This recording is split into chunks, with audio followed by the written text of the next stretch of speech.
Nag-charge pa naman ata ako.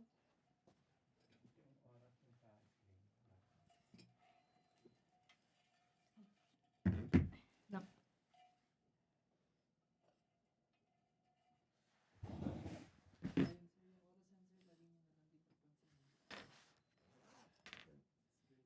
Kumakalam yung chan ko.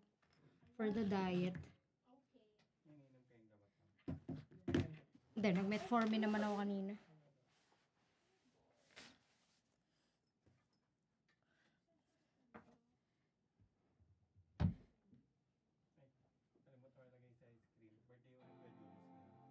Ah.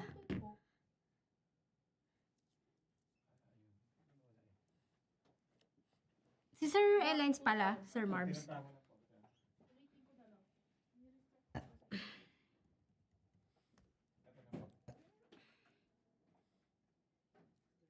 Yun na. Si Mr. Elena Bertaleon. Seryoso. Kampante pa ako doon. Tawa siya pala. Pero na ano. Ay, malulubat na pala ako.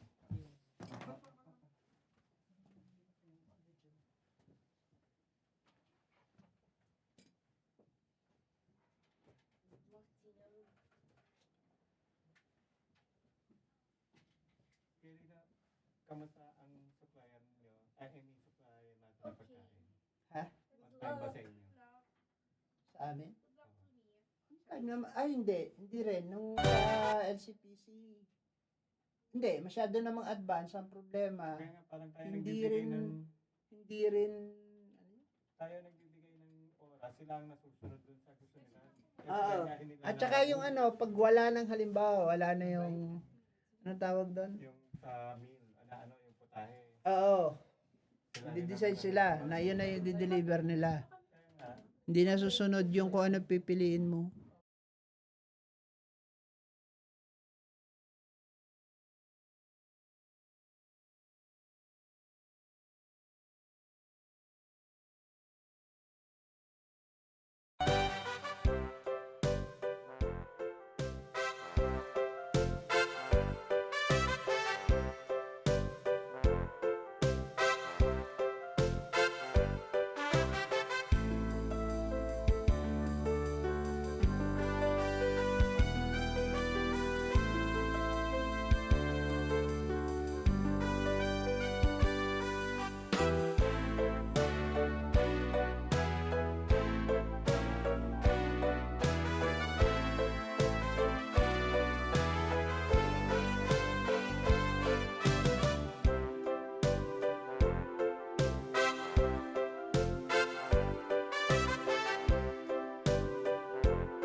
Radyo Pilipinas. Radyo Publiko. Radyo Pilipinas. Interesting na usapan. Hindi heavy! Tugtugang chill. Suave. Learning from home na hindi boring. Radyo Radyo Pilipinas Magazine. 1278 AM.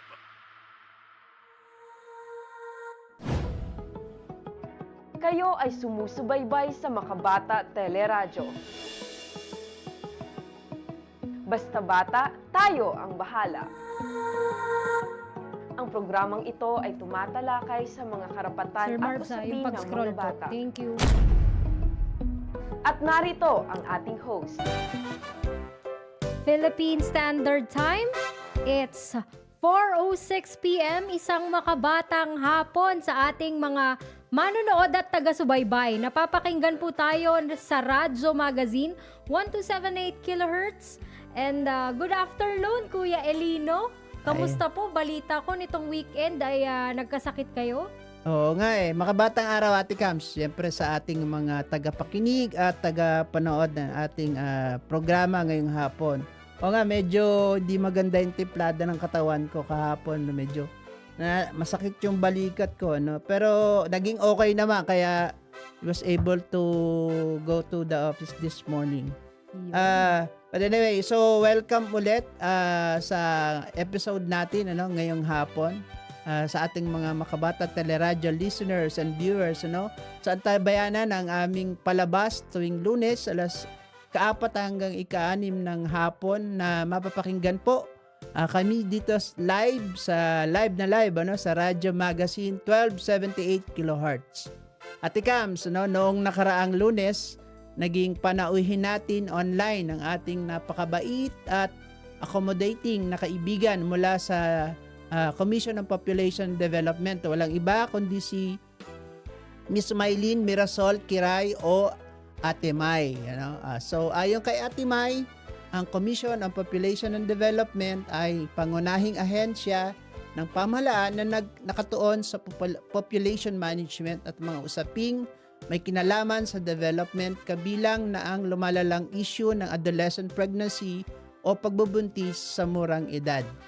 Ayon sa kanya, ang adolescent pregnancy ay hindi lamang suliranin ng mga batang babae. Kabilang din dito ang mga kalalakihang maagang nagiging ama. So hindi lang Ate Cams yung mga batang babae, kundi problemado din talaga yung mga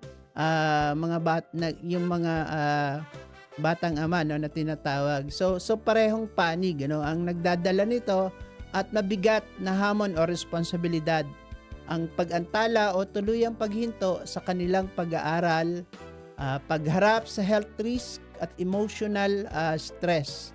At ang matinding social stigma o paghuhusga ng komunidad. Ito yung matindi, Ate Cams, Yung siyempre, alam mo naman yung mga marites, matindi sa komunidad yan. Kasabay pa nito ang responsibilidad sa pamilya at pananalapi na hindi pa kayang talagang pasanin ng mga kabataang hindi pa ganap na handa. So malaki ang epekto ng maagang pagbubuntis, hindi lamang sa individual kundi pati sa lipunan, lalo sa pamilya din. Bumibigat ang suliranin ng kahirapan at nasa sakripisyo ang mga pangarap ng mga kabataan. Nagiging hadlang din ito sa pagpapaunlad ng bansa dahil siyempre ang mga kabataan na sana ay dapat mas productive yung ating mga mamamayan ay nahadlangan ng responsibilidad na hindi na akma sa kanilang edad. Dahil dito, ang laban kontra adolescent pregnancy ay hindi dapat iwan lamang sa mga kababaihan. Ito ay laban ng buong komunidad. Kabilang dito ang mga bata at kabataan na kailangang ma-empower na gumawa ng tamang desisyon, mga magulang na dapat siyempre ay nagbibigay ng wastong paggabay at bukas na komunikasyon. Ang paaralan na may tungkuling maghatid ng tamang kaalaman sa reproductive health at values education. At ang pamahalaan na kailangang magpatupad ng mga programang nakabatay sa proteksyon, edukasyon at oportunidad para sa ating mga kabataan. Sa huli, ang adolescent pregnancy ay isang kolektibong hamon na nangangailangan ng malawakang pakikipagtulungan ng bawat isa. Kung magsasanib ang iba't ibang sektor ng lipunan, masisiguro nating mabibigyan ng ligtas, maayos at makabuluhang kinabukasan ng ating mga kabataan na siyang tunay na pag-asa ng bayan. Ayan. Dumako naman tayo ngayon sa division updates, Kuya Elino, no? Mag-start tayo sa Policy Plans and Research Division. Kamakailan lamang ay ginanap sa Tagaytay City mula Oktubre 1 hanggang 3, 2025 ang CSPC Visioning Workshop, isang mahalagang hakbang para sa mas matatag na direksyon ng Committee for the Special Protection of Children o CSPC. Pangunahin ito ng CSPC katuwang ang UNICEF Philippines at dinaluhan ng mga child protection advocates, kinatawan mula sa iba't ibang ahensya ng pamahalaan at development partners. Layunin ng workshop na ito na suriin ang kasalukuyang kalagayan ng mga bata, kilalanin ang mga hamon at oportunidad at simulan ang pagbuo ng mga layunin at susunod na hakbang para sa mas epektibong child protection system sa bansa. Dumalo rin upang magpakita ng suporta sina ASEC Anica Granong ng DOJ, Chair ng CSPC at USEC Angelo M. Tapales ng Council for the Welfare of Children na siyang Secretariat ng CSPC. Kabilang sa mga binigyang diin ang rollout ng revised CSPC protocol at ang amendment sa executive order bilang kritikal na hakbang tungo sa mas malinaw na mandato at koordinasyon. Sa closing message na ibinahagi ni Ate G. Mojica, bilang kinatawan ng CWC-CSPC Secretariat at sa ngalan ng CWC, kanyang pinasalamatan ng UNICEF sa patuloy na suporta at ang pagsulong nito sa paggamit ng Child Protection System Strengthening bilang strategy. Si Doc Bernie bilang isa sa mga haligi ng CSPC at sa mahalagang paalala, ang facilitators na sina Abby at May at higit sa lahat ang liderato ni ASEC Anica at ng kaniyang team sa matagumpay na pagpapatupad ng workshop. Ang visioning workshop ay hindi pagtatapos, kundi simula ng mas malinaw na direksyon at pagtutulungan para sa kapakanan ng mga batang Pilipino. At sa pagtatapos ng aktibidad, sabay-sabay na binigkas ang panawagang nagbubuklod sa ating lahat. Basta bata, tayo ang bahala. Yan, mabuhay ang CSPC at tunay nga mabuhay ang CSPC para sa mga batang Pilipino. Ayan, sa PPRD pa rin, Ate Cams, pinangunahan ng Research Consortium on Children's Rights o RCCR ang isinagawang Children's Consultation para sa pagbuo ng Child Rights Research Agenda nito lamang Sabado at Linggo, October 4 and 5. Ang unang bahagi ay dinaluhan ng mga child representative mula sa NCR at Region 4A, kasama ang mga child representative ng iba't ibang civil society organization. Samantala, ang ikalawang bahagi ng konsultasyon ay ginanap na online upang ang iba pang mga child rep mula sa malalayong rehiyon ay makabahagi sa mahalagang gawaing ito. Napag-usapan dito ang iba't ibang issue na dapat bigyan ng pansin tulad ng epekto ng kahirapan,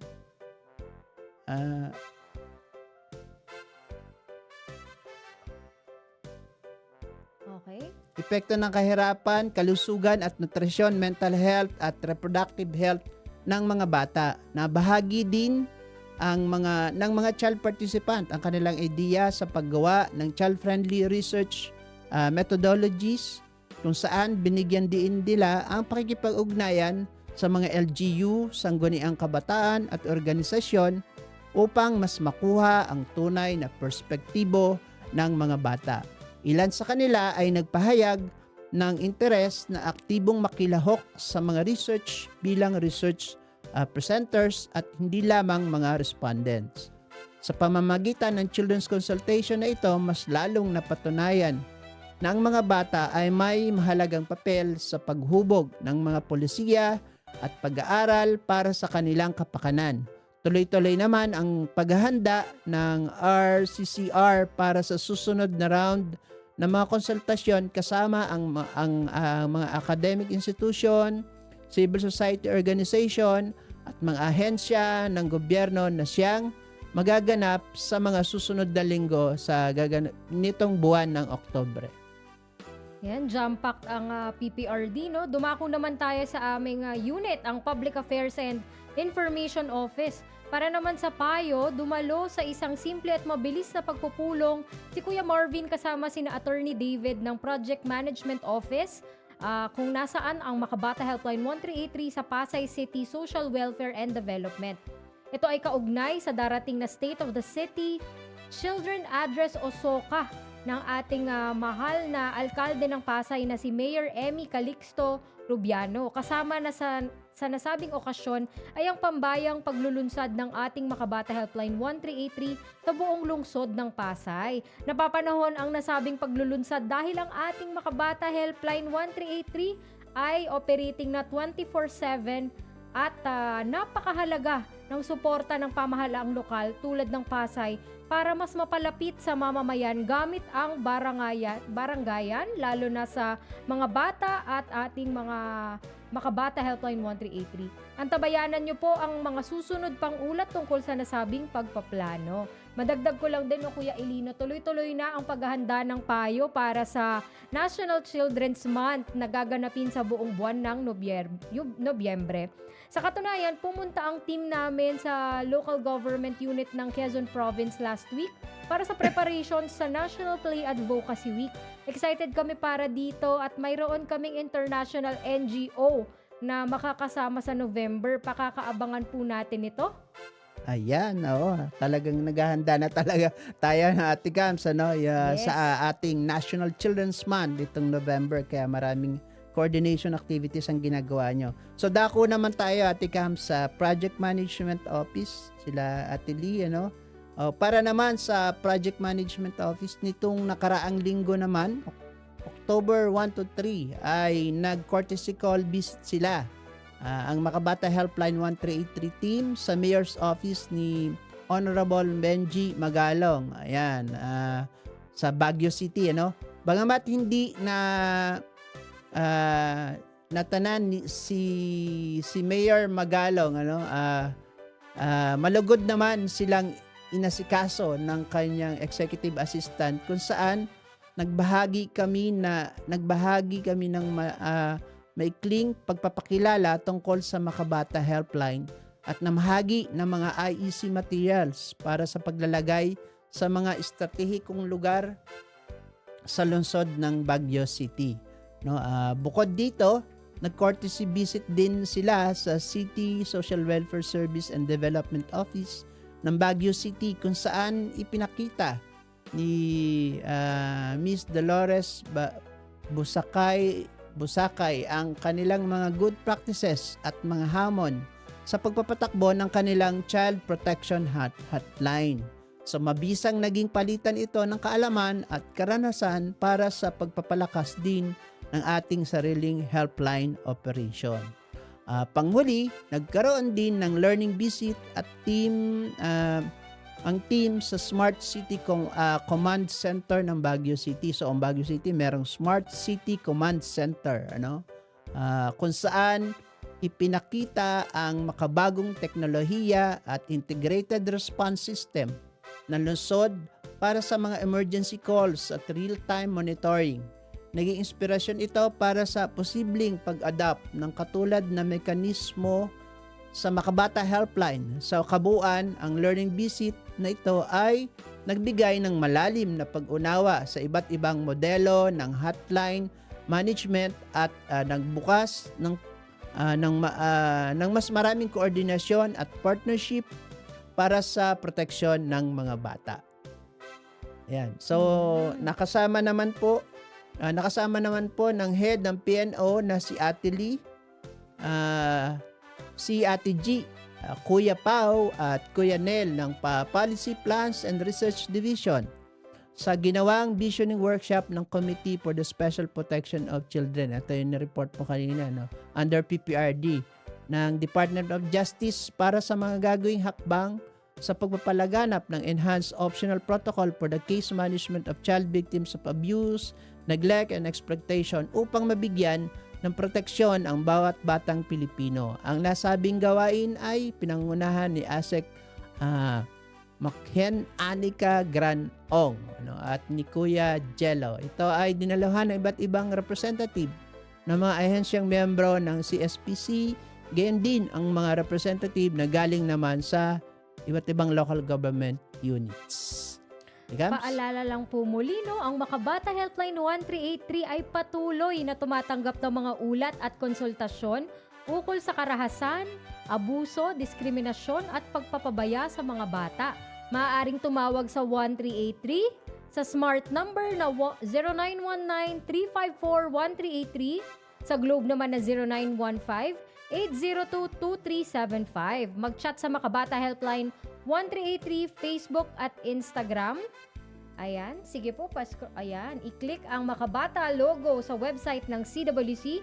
At para sa mga taga-NCR, mag-report sa eGov Super App ng DICT, i-click lang ang child abuse. Patuloy po nating pangalagaan at protektahan ang ating mga bata sa lahat ng panahon at pagkakataon. Tawag na po sa Makabata Helpline 1383, sila ay operating 24/7.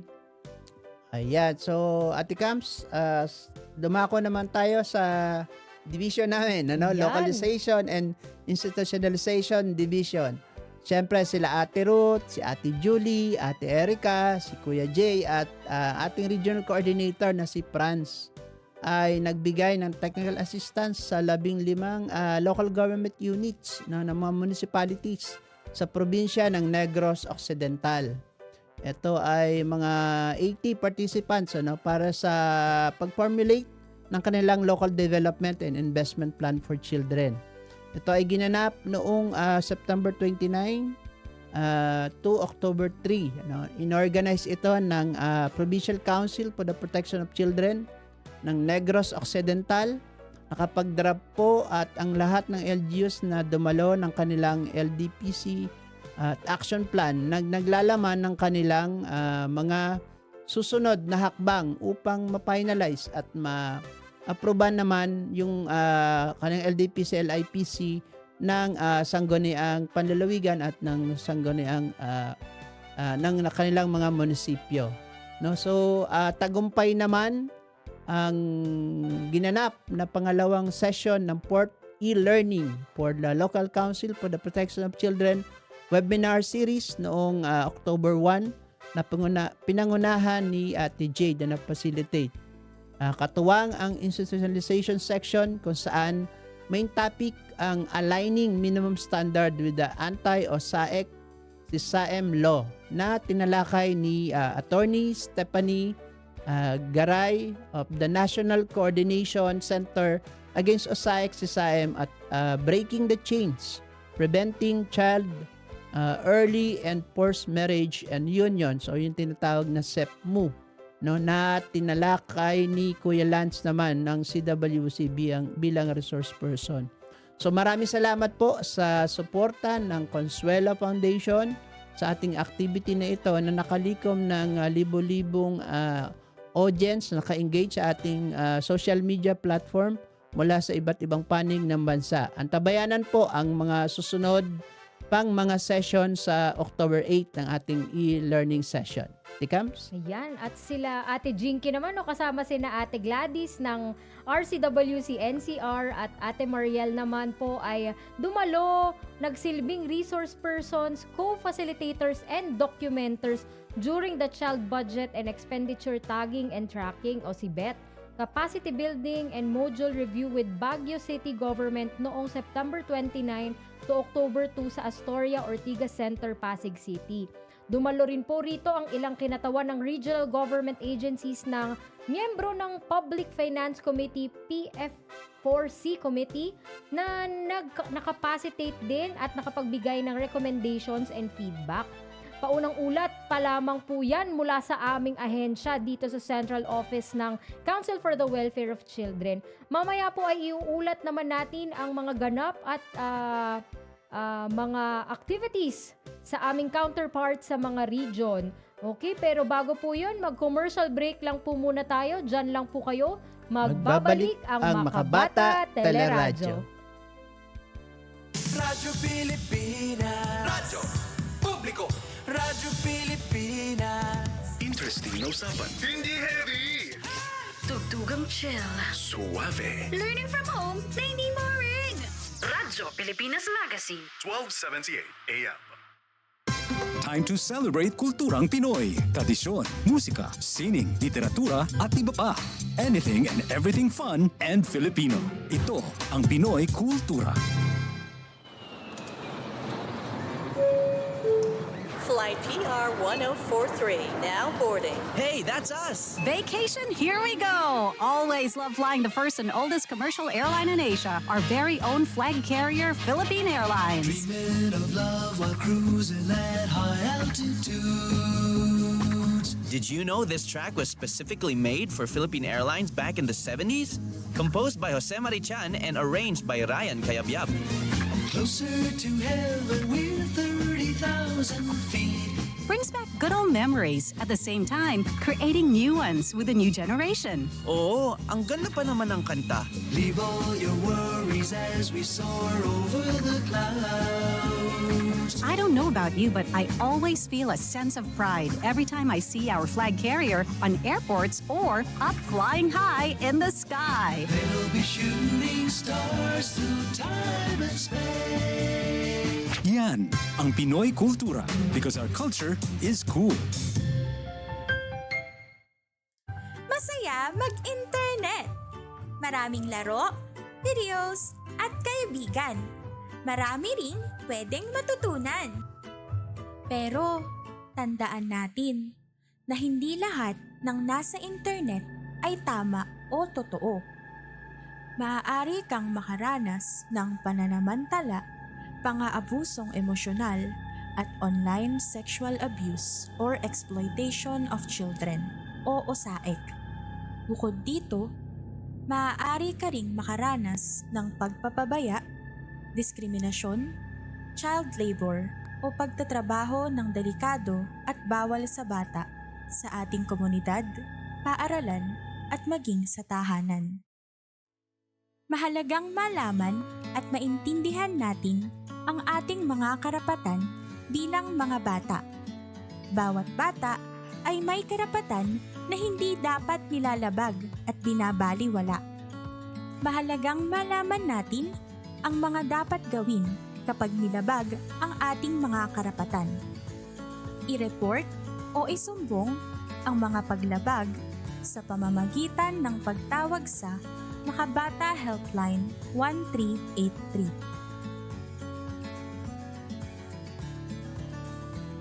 O di kaya sa mga sumusunod.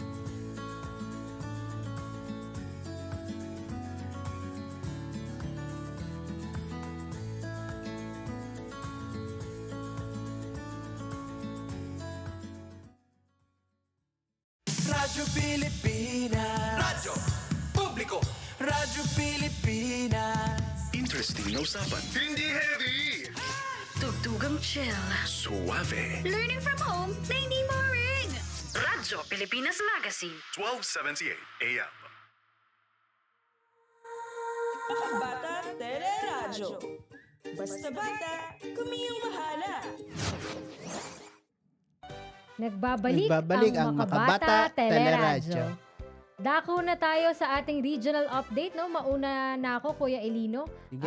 Naimbitahan ng Gonzaga, Cagayan si Ate Mary Joy ng RSCWC2 para sa technical assistance on the formulation of Barangay Development Plan and Investment Program for Children o BDPC/BIPC, no, noong September 30 to October 2, 2025.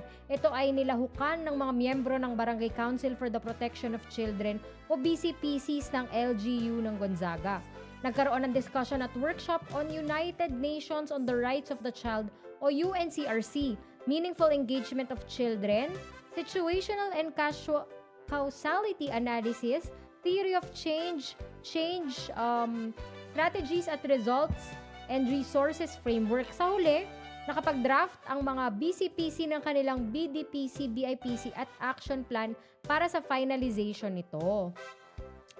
Naimbitahan rin ng Orion na Bataan si Ate Rosemary ng RSCWC3 para sa capacity building ng LCPC members on updating their local situational analysis on children o LSAC at formulation ng kanilang local development plan and investment program for children o LDPC-LIPC noong September 29 to October 2. na ginanap sa Sinagtala Resort Orion Bataan sa huling successful na Bataan. Sa huli, successful na nakapag-update ang LCPC ng kanilang LSAC at sila rin ay nakapag-draft ng kanilang LDPC LIPC. Ayan. So sa successful din namang na-conduct ng RSCWC3 ang kanilang third quarter meeting noong October 1, 2025 sa Angeles City, Pampanga. Nandiyan kami kasama si Ma'am Che, si Ma'am Che ng ating Deputy Executive Director, ano. And of course si Jade kasama din namin diyan. Si Aisa ng PPRD.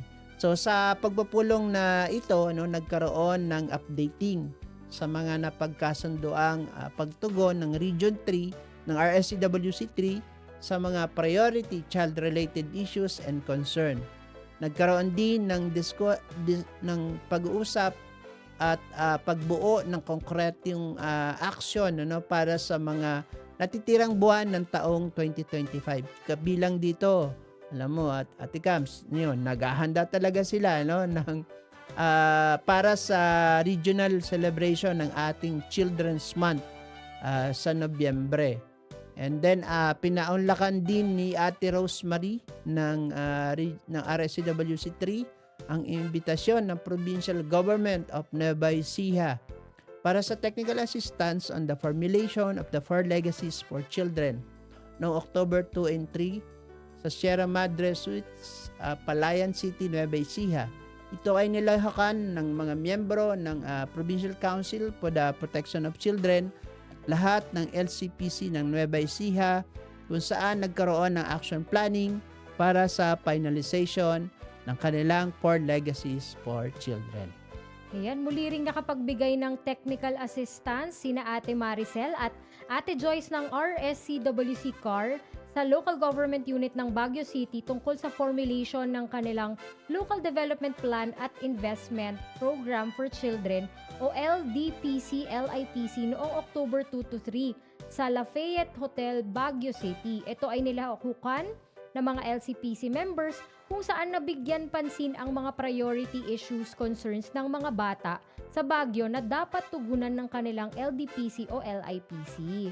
Nagtungo naman sa Calamba City, Laguna si Ate Flor ng RSCWC 4A kasama ng mga representatives mula sa Regional Interagency Council on Anti-Trafficking and Violence Against Women and Their Children o RIACAT-VAUC, Department of Social Welfare and Development, International Justice Mission, Department of Interior and Local Government at Department of Justice para sa isang technical assistance on the formulation of Anti-OSAEC and Anti-SISAEM Ordinance at ng LGU noong October 2 to 3 na ginanap sa DILG Office, Calamba City Hall, Laguna. Ito ay nilahukan ng mga LCPC at LCAT-VAUC members kung saan sila ay successful na na-achieve ang output na makapag-draft ng ordinance. Ayan. So,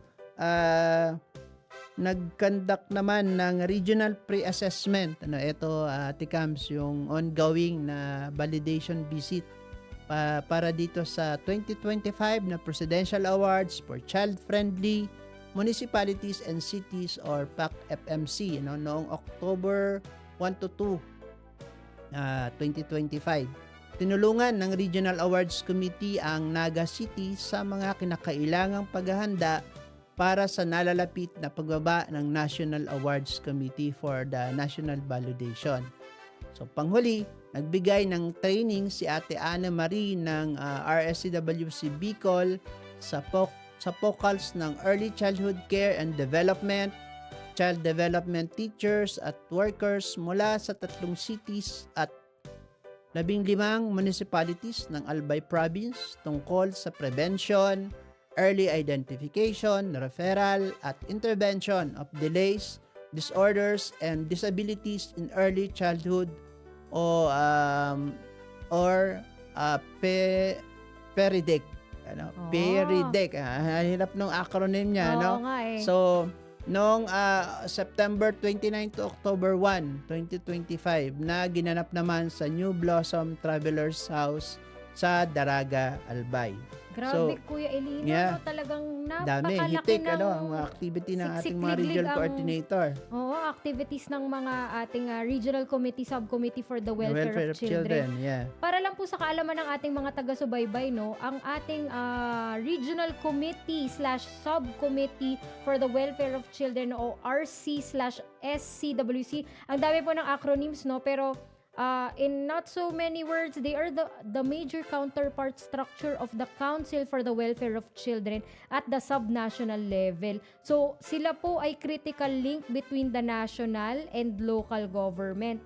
Ang ginagawa nila, kung maririnig nyo yung mga balita na binanggit namin kanina ni Kuya Elino, no, they provide direct assistance to local government units and is accountable to both the Regional Development Council o RDC and the Council for the Welfare of Children. Ano ba yung pinopromote nila? They promote and enhance regional coordination and harmonization of efforts for the protection and well-being of children. Talagang binabati namin ang ating mga kasamahan sa regions dahil talagang alam namin na sila ay magkabilang meetings ang ina-attendan. Kumbaga kung dito sa central office no Kuya Elino, marami tayong structures na hinahawakan. Sila sa region, hawak nila yung lahat ng structures per region. So, 17 regions yan. Kung 70 structures sa central office sila, bawat isang regional counterpart namin, 70 din ang structures na hawak nila. At saka Ate Cams, ang mahalaga dyan, yung pag nabanggit mo yung technical assistance sa mga probinsya, yung sa Provincial Council for the Protection of Children, kung may mga city, no, yung City Council for the Protection of Children, including yung mga Municipal Council for the Protection of Children. Marami kasi tayong mainstream, yung tawag natin ay mainstreaming child rights in local development plans, yung Four Legacies na tinatawag natin. And then meron tayong local safeguarding and protection policy na ibababa, may child budget expenditure tagging and tracking. So marami po. Ito po lahat ng mga ito ay ang objective po ay matulungan natin ang ating mga lokal na pamahalaan sa probinsya, syudad at municipality na magbigay ng prioridad doon para may address yung mga issues and concern ng mga ating mga bata, ng kanilang nasasakupan sa usapin ng survival, development, protection, participation, and even governance for children. So, ayan. Kaya, nagpapasalamat muli tayo sa ating mga regional directors, sa ating mga chairperson ng RSCWC, and of course, sa ating regional coordinator at ilang planning officer 1 at saka ilang administrative assistants for facilitating yung activity ng ating mga RSCWC, especially Ate Cams, itong preparation na ginagawa nila ng ating 17 regions sa nalalapit na Children's Month celebration nitong Nobyembre. Yan. Ayan, dyan nagtatapos na po ang ating mga ulat para sa ating regional counterparts. Magpapahinga lang po muna kami sandali ni Kuya Elino at huwag po kayong aalis. Magbabalik po ang Makabata Teleradyo. Radyo Pilipinas. Radyo Publiko. Radyo Pilipinas. Interesting na usapan. Hindi heavy. Tugtugang chill. Suave. Learning from home na hindi boring. Radyo Pilipinas Magazine. 1278 AM. Time to celebrate kulturang Pinoy. Tradisyon, musika, sining, literatura at iba pa. Anything and everything fun and Filipino. Ito ang Pinoy Kultura. Iba ang musikang Pilipino or more popularly known as OPM. May OPM na makabago. May OPM na makaluma. Sandal mo sana ang ulo mo sa ulo. May OPM na rock. Pinoy ako! May OPM na rap. What you know last night, yo, it was the best. May OPM na mabagal. Agad magaganda ang mga Pinay. May OPM na mabilis. May OPM na Tagalog. Ang himig natin. May OPM na English. Bahagi ng ating kultura, noon, ngayon at magpakailanman. Anumang OPM ang hanap mo, isa lang ang masasabi ko.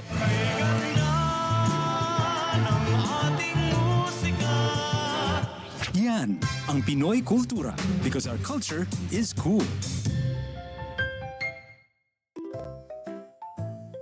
Marina, alam mo ba yung salitang Riz? That means charm. 8? Impressive. Delulu? Delusional. Sheesh! Basic naman yan, Ate Maxi. How about sus? That means weird or suspicious. You know, sis, ang daming bagong words and knowledge na nagpa-pop up every now and then, no? Kaya it's very important to always stay on top of what's new, what's trending, what's in the know. Tama ka dyan, ate. Do you know about the word osaek? Spill! Osaek means online sexual abuse or exploitation of children at magandang may alam tayo tungkol sa usaping ito. Dahil binibigyan tayo nito ng guidelines at mga dapat tandaan para mapanatiling ligtas ang ating mga sarili mula sa kapahamakan at mga mapagsamantala na ginagamit ang internet at teknolohiya. That's lit, ate. Kaya Marina, lagi mong tandaan, you've got a friend and kakampi in me. Mas slay kapag safe ang lipunan mula sa mga mapang-abuso.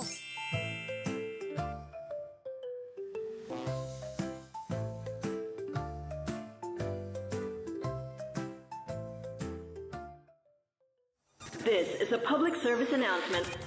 Maging handa sa oras ng sakuna. Para sa iyo at sa iyong pamilya, laging siguruhin. Go Bag ay nakahanda at naglalaman ng mga sumusunod. Ilang pirasong damit, ready-to-eat na pagkain at inuming aabot ng 3 araw. Personal na gamit para sa inyong hygiene. First aid kit kabilang ang alcohol, bandages, gamot sa lagnat, ubo at sipon, pati na rin ang inyong vitamins at maintenance medicines. Maglagay ng pito, flashlight, lighter o posporo. Huwag kalimutan ang mga charger o power bank. At higit sa lahat, isama ang mga importanteng gamit gaya ng inyong mga legal na dokumento, IDs, ATM o passbook, insurance at iba pa. This is a public service announcement. Public service announcement from PBS, Presidential Broadcast Service, and Radyo Pilipinas. Radyo Pilipinas. Radyo Publiko. Radyo Pilipinas. Interesting na usapan. Hindi heavy. Tugtugang chill. Suave. Learning from home na hindi boring. Radyo Pilipinas Magazine. 1278 AM. Bata Teleradyo. Basta bata, kami yung bahala. Nagbabalik po ang Makabata Makabata Teleradyo. Ate Kams, ngayon naman po ay panoorin natin at pakinggan siyempre ang ulat ng ating kasama sa Public Affairs Information Office sa Children's News. Yun. Ate Sel, pasok!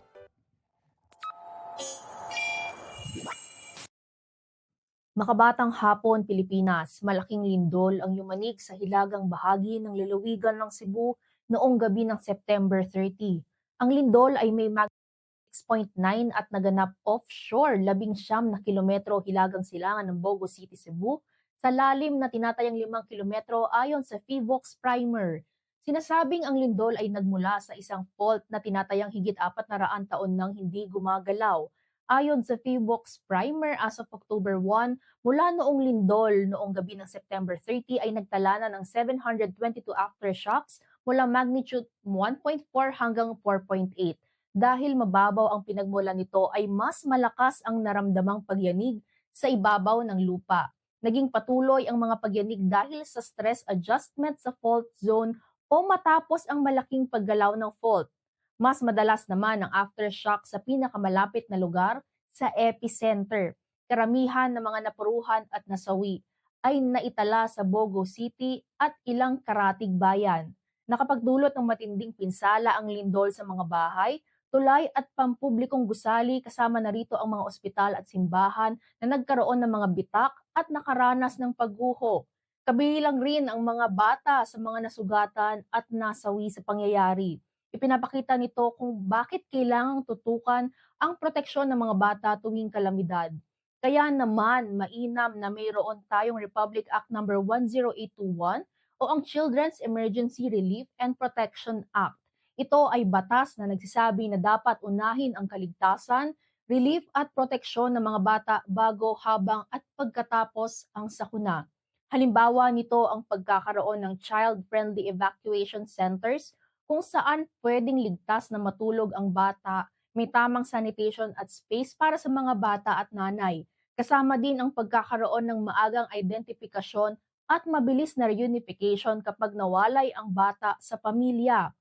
Paalala ng Council for the Welfare of Children o CWC ay manatiling alerto, makinig sa mga abiso, at makiisa sa mga alituntunin ng lokal na pamahalaan, at kung may nawawalang bata o naapektuhan ay agad mag-report sa barangay o sa pinakamalapit na incident command post. Samantala, ang ating panalangin at tulong ay para sa mga pamilyang nawalan at para sa mga batang naapektuhan. Para sa Isang Makabatang Pilipinas, ako po si Ate Sel, nag-uulat para sa Seldrens News. Makabatang salamat, Ate Sel, sa iyong update, at talagang nakakalungkot ang nangyari sa Bogo, Cebu. Ito ay may lakas na 6.9 no, earth magnitude, Kuya Elino, at kami po ay nakikiramay sa mga pamilyang naapektuhan at na-displace. Sa data po ng DSWD, no, meron tayong humigit kumulang na 47,000 na affected families and 170,000 affected persons in 53 barangays sa Region 7. At ongoing pa siguro yung pag-collect nila ng data dito, no, pero meron na talagang marami talaga yung naging damage na mga bahay. Ngayon, no, from the Council for the Welfare of Children, kami po ay nagpapaalala lamang po na kapag po panahon ng sakuna, lagi lang po talagang maging kailangan po ay hindi magpanik. At ito po, meron po kami sigurong maibabahagi sa inyo, no, na helpful tips para sa ligtas sa lindol. So first off po, no, drop, cover, and hold. Kapag naramdaman mo ang lupa na umiindayog o lumilindol, umupo agad sa sahig. Gumapang papunta sa ilalim ng matibay na mesa o desk para hindi tamaan ng nahuhulog na gamit. Hawakan mo ng mahigpit ang mesa o desk hanggang tumigil ang lindol. Para kang nagpe-pretend turtle, no? Hide under your shell. Pangalawa, evacuate the right way. Para po to sa mga batang nanonood, no? Pakinggan po natin ano yung mga tips dapat para tayo ay maging ligtas sa oras ng lindol. Kapag sinabi ni teacher, ng guard o mas nakatatanda na lumabas dahil may sunog o sira ang building, sundin agad ang evacuation route. Huwag magtulakan, dahan-dahan pero mabilis pumunta sa safe area o open space. Third, stay calm, think smart. Huwag magpanik. Alam namin na katakot ang lindol, pero kung huminga ka ng malalim, mas makakaisip ka kung ano ang tama. Tandaan, kalma is the key to safety. Pang-apat, no, don't use the elevator. Huwag kang sasakay sa elevator kapag lindol. Laging gamitin ang hagdan kung kailangan umalis. Sundin ang sinasabi ng teachers, parents, or rescuers. Next, prepare your go bag. Maghanda ng maliit na emergency go bag, lagyan ng tubig, biskwit, flashlight, whistle at first aid kit. Isang backpack lang na madaling dalhin, parang adventure bag mo pagka field trip. Ayan. Next is watch out for glass. Kung malapit ka sa bintana, lumayo ka kaagad. Baka kasi mabasag at lumipad ang bubong. Ayan. At parang maliit na shards na pwedeng makasugat, kaya stay away from windows. And then, look up, look around. Number 6, pag nasa labas ka, lumayo sa mga poste, pader o building. Baka kasi may mga malaglag na mga bubog o kahit anong signboards. Hanap ka ng open space na maluwag para ikaw ay safe. And then, join earthquake drills. Kapag may earthquake drill sa school, sumali at seryosohin. Para pag totoo na ang lindol, automatic na alam mo kung ano ang gagawin. Practice makes safety. Ayun. And then, para sa lahat, no, ng taga-subaybay, stay updated. Makinig sa TV, sa radyo o social media, balita o announcements ng barangay at teachers. minsan may aftershocks o iba pang announcements kaya dapat laging informed. Ayan. Yan, Kuya Ate Elino, Caps, siyam oo. lang yan. Oo, mahalaga yung mga tinuran mo na mga tips, yung safety tips kung may mga sakuna kagaya itong lindol. Alam ko, Ate Caps, nakapost yan sa website natin na CWC. Yes, Yung sa mga ating safety tips natin. So you yes. can access, you can also see, paki-access na lang po yung website ng Council for the Welfare of Children para makita nyo po at mabasa din yung mga binanggit na safety tips ni Ate Cams dito sa dahil sa ating mga lindol. So Tama. with that, Ate Cams, ngayon dako Ngayon naman naman. tayo, kasama ang ating kasamahan na si Kuya Paul at Ate Jules. May kasama sila dyan, guess, si Ate Julie. So Ate Julie and Kids Exclusive, pasok. Yun. Magandang araw mga ka-Kidsklusive! Welcome sa isa na namang makabuluhang episode ng Kidsklusive! Ako si Ate Jules. At ako naman si Kuya Paul. Ngayong araw, samahan natin ang kabataan sa isang mahalagang aktibidad dito sa Negros Occidental. Tama ka dyan, Kuya Paul. Kamakailan ay idinaos ang formulation of the Local Development and Investment Plan for the Children. Dito, sama-samang tinalakay ng mga leader at mga child representatives kung paano masisiguro na may budget at mga programa na nakatutok sa kapakanan ng mga bata. At ang pinaka-espesyal dito mga ka-Kidsklusive, kasama mismo ang mga bata sa pagpaplano. Sapagkat sino nga ba ang mas nakakaalam sa pangangailangan ng mga bata kung hindi ang mga bata rin? Makakapanayam ni Ate Julie ang mga nabanggit na child representatives. Tara, samahan natin si Ate Julie. Exclusive. Hello Kuya Paul and Ate Julian. Nandito po tayo ngayon sa Negros Occidental kung saan isinasagawa ang formulation ng Local Development Plan and Investment Plan for Children ng mga LGUs ng Negros Occidental. Kasama po sa pagbuo ng plano si Kuya Chris at si Ate Emma Rose, mga child representatives ng dalawang LGU. Ngayon po, papakilala po muna ang ating mga child representative. Hi, I'm Chris from LGU Bago. Hi, I'm Emma Rose from Pulupandan, LGU. Meron lang po akong dalawang tanong sa ating mga child representatives. Una, bilang mga child representative, bakit mahalaga na kasama kayo during the planning and programming para sa mga bata ng inyong LGU? So, napakahalaga na ang isang child representative ay kasama sa planning ng isang LGU para ma-raise yung issues and concerns ng mga kabataan sa nasasakupan ng ating LGU. Isang malaking role ng isang child representative na ibahagi ang mga issues and concerns na mga gustong iparating ng mga kabataan na sinasakupan ng inyong LGU. Ate Emma Rose? Importante amon pag-upod sa seminar ka LGU and child representative para ma-apply namon sa amon barangay ang ginmitingan sa seminar namon. Para sa ating last question, ano ang mensahe ninyo sa inyong mga kapwa representative? Child representatives. So, ang masasabi ko sa mga kapwa ko child representative, patuloy kayong magserbisyo sa inyong mga LGUs. Gamitin natin ang ating mga boses upang makahatid tayo ng mas maganda at makatulong tayo sa ating mga cities and municipalities dito sa ating bansa.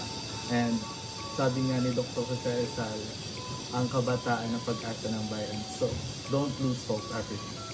Thank you, Kuya Chris. Ate Emma Rose, ano naman ang mensahe mo sa iyong kapwa representative? Mambay ko lang sila nga mamati din sila dapat kag i-apply din nila ang ginamitingan para sa aton. Okay, thank you so much. And dyan po nagtatapos ang ating Kidsklusive. Back to the studio. Kidsklusive. Napakaganda ng mga mensahe ng ating mga child representative. Ipinakita nito na ang mga bata ay hindi lang tagapakinig, kundi mahalagang kabahagi ng pagpaplano at pagdedesisyon. Tama, Ate Jules. Sa pamamagitan ng aktibidad na ito, natututunan natin na kapag ang mga bata ay binigyan ng boses, mas magiging makabuluhan at makatotohanan ang mga programang ginagawa para sa kanila. Kaya mga ka-Kidsklusive, patuloy nating isulong ang child participation sapagkat lahat ng bata ay may karapatang marinig at mahalagang parte ng pagbuo ng mas magandang kinabukasan. Maraming salamat sa pagsama sa amin ngayong araw. Maraming salamat din Ate Julie at sa ating child representatives. Ako si Kuya Paul. At ako naman si Ate Juice. Hanggang sa susunod na episode ng Kidsklusive! Makabatang pasasalamat, Ate Julie at ang Kidsklusive team. Kuya Elino, nung kasama namin sa payo si Ate Julie, isa siya sa Makabatang Bini. Oo, Ayan. Makabatang Bini yan dati. Ayan, sige. Pero Okay. yan, Ate Cams, yung child participation, yung pinag-usapan nila kanina, no? So, mahalaga yan, yung child participation as one of the core rights doon sa categories of children's rights natin. Child participation, indicator yan sa ating CFLGA, sa LCPC functionality, importanteng yung true essence of child participation from planning, implementation, monitoring, and evaluation. Dapat kabahagi ang ating mga bata, yung kanilang organization ng mga local children's association. Ate Cams, yun na yung dinagdag ko. Tama, Kuya Elino. Kasi kung hindi natin pakikinggan ang opinion at ang mga hinaing ng mga bata pagdating sa mga concerns na related to them, parang walang saysay nga Yeah, naman. oo. Yes. Kasi yun ay para sa kanila. So, dapat ma-involve talaga yung mga bata. Ayan. Tama. Ayan na, ito na ang ating pinaka-exciting na part at tinihintay ng ating mga taga-subaybay, ang shout-out. Shout-out. Siyempre, unahin ko muna, Kuya Elino, no? Happy birthday kay Kuya Julius Ungab ng Radio Magazine 1278 Oy, Tech Kuya Booth. Julius. Namimiss ka na namin, Kuya Namimiss ka na Julius. namin, sa Tech Booth. Nandiyan sa Tech Booth. Yeah. Na-enjoy mo ang iyong araw kahit Monday ngayon, busy-busy. Sana ay masarap ang inyong ulam ngayong araw yon. Wow. Ulam talaga, no, Ate Cams. O, yan. So, yung ating sa live stream, Ate Cams. Ayan, binabati natin si Francis Mangrobang. Good afternoon daw. Ang si Sean Kyle Flores, watching from Sapang Bato, Angeles City, Pampanga. Del Blit, magandang buhay from SDO CSJDM. At si Adaw Chub, baliktad ang kanyang name, no? Falsib Nikki. Good afternoon. Mariana Dokog, magandang hapon sa'yo. Lilibet Anerdis, NCDC Cuartero, hi po. Jove Villanueva Pasyal, Catherine Villanueva, Teresita Gadaza Macarubo, Jing Tominio, Miraflor Redondo Quizora, ang dami nating taga-subaybay ngayon. Online, at saka sa ating yes. Rosame, Yeah. Cesar Cabigon, Arieza Dantes Mangampo, Ani Reyes Macaranas, Angelo Fernandez, John Mark Mirador, Romel, sino to? Romel Livid, Maylene Fernandez, Lorraine, Gaspar Diasen, ang Makabata Helpline natin, mga kasamahan. Maricel Lakio, Frisco, Norma Araw, Nelly Galinato. Usually, no, ang mga bumabati sa atin ay mga kasamahan natin sa CWC. Pero marami tayong taga-subaybay ngayon. Maraming taga-subaybay. We have 20,000 viewers. So, maraming salamat po sa inyo. No? Yung patuloy nyo po kaming i-message dito po sa Makabata Teleradyo. Babanggitin po naman at shoutout po kayo habang kami ay may time to do our shoutout. So with that, Ate Cams, paunang batian pa lang yan. Ano? Yes. Mamaya po uli. Kaya magkomento lang po kayo sa aming Facebook live stream kung sino po ang ipapabati nyo at ilagay ang inyong lugar. Pero sa ngayon, Ate Cam, so dyan lang po muna kayo. Huwag aalis, magbabalik po ang Makabata Teleradyo. Radyo Pilipinas. Radyo Publiko. Radyo Pilipinas. Interesting na usapan. Hindi heavy. Tugtugang chill. Suave. Learning from home na hindi boring. Radyo Pilipinas Magazine. 1278 AM. Time to celebrate kulturang Pinoy. Tradisyon, musika, sining, literatura at iba pa. Anything and everything fun and Filipino. Ito ang Pinoy Kultura. Ang kwento ng adobo. From its humble beginnings sa hapagkainan ng mga Pilipino noong ika-16 na siglo to 21st century international tables, adobo, the most famous and the country's national dish, speaks of our culture, the sour and the salty, the sweetness and spice, mixed with the richness of tender chunks of pork or chicken, sometimes both together. It has traveled provinces, crossed continents to inspire chefs and delight peoples across the seas. Traditionally cooked in clay pots, the Spanish gave the name adobo to the dish, from adobar, which means marinade. It is an indigenous cooking method that uses vinegar and salt to preserve food in the tropical climate. It's been cooked a multitude of ways. Simple, may maanghang, merong may coconut milk, depende sa rehiyon na siyang pinanggalingan. It's so flexible, it can create various and sometimes new tastes. Panlasang Pinoy has listed 31 of what they call insanely delicious adobo recipes. There's the traditional chicken adobo, simple, made with chicken, soy sauce, vinegar, garlic, peppercorns, and bay leaves.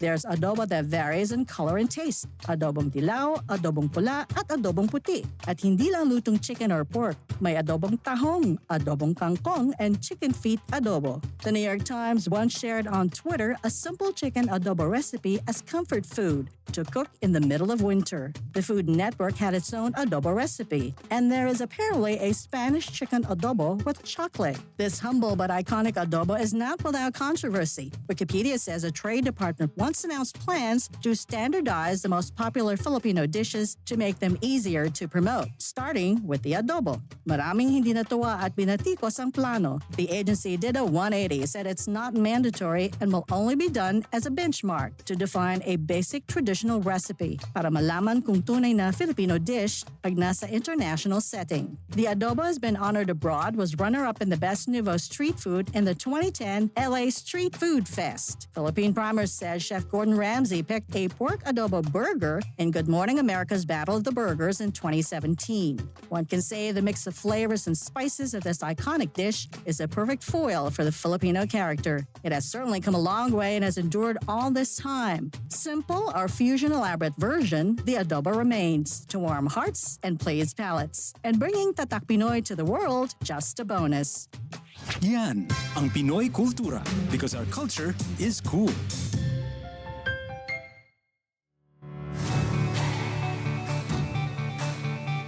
Today's event will mark the launch of the Makabata Helpline 1383.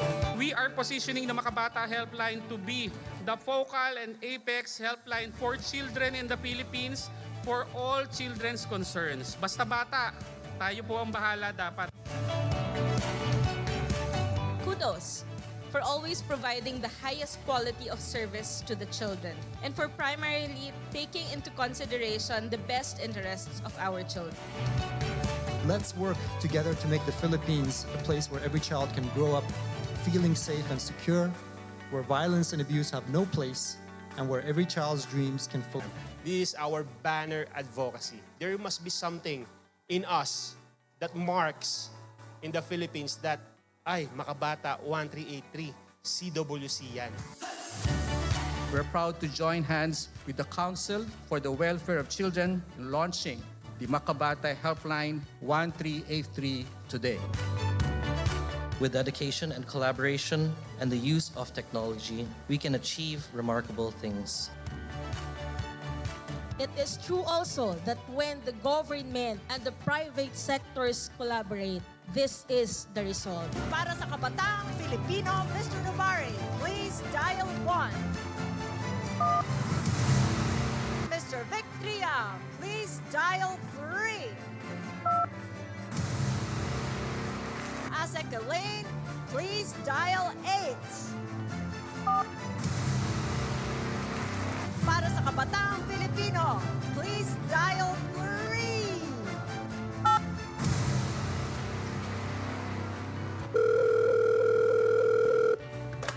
Isang makabatang araw. Salamat sa pagtawag. Congratulations, everyone! A very big thanks to all of you for making this possible. Let's give ourselves a big round of applause.